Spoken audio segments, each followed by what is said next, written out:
Wow! ఈరోజు మనం చూస్తున్నామండి ఎంతో ప్రోటీన్ ఇచ్చే అండ్ చిటికలో తయారైపోయే పన్నీర్ ఫ్రైడ్ రైస్ అనమాట. మనం ఫ్రెష్‌గా పన్నీర్‌ని తీసుకొని ఇలా చిన్న చిన్న పీసెస్‌గా కట్ చేసుకున్నాము. అండ్ మనం తీసుకున్న వెజిటబుల్స్ వచ్చేసి క్యారెట్, ఆనియన్, టమాటో అండ్ పచ్చిమిర్చి.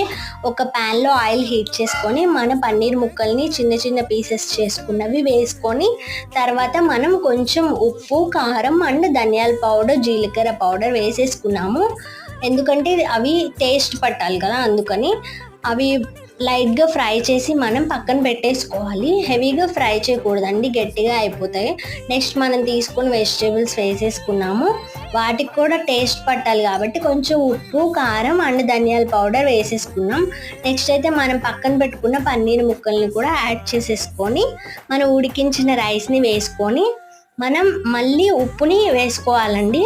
ఎందుకంటే ఉప్పు పట్టాలి కదా రైస్కి కూడా, అప్పుడే టేస్ట్ వస్తుంది.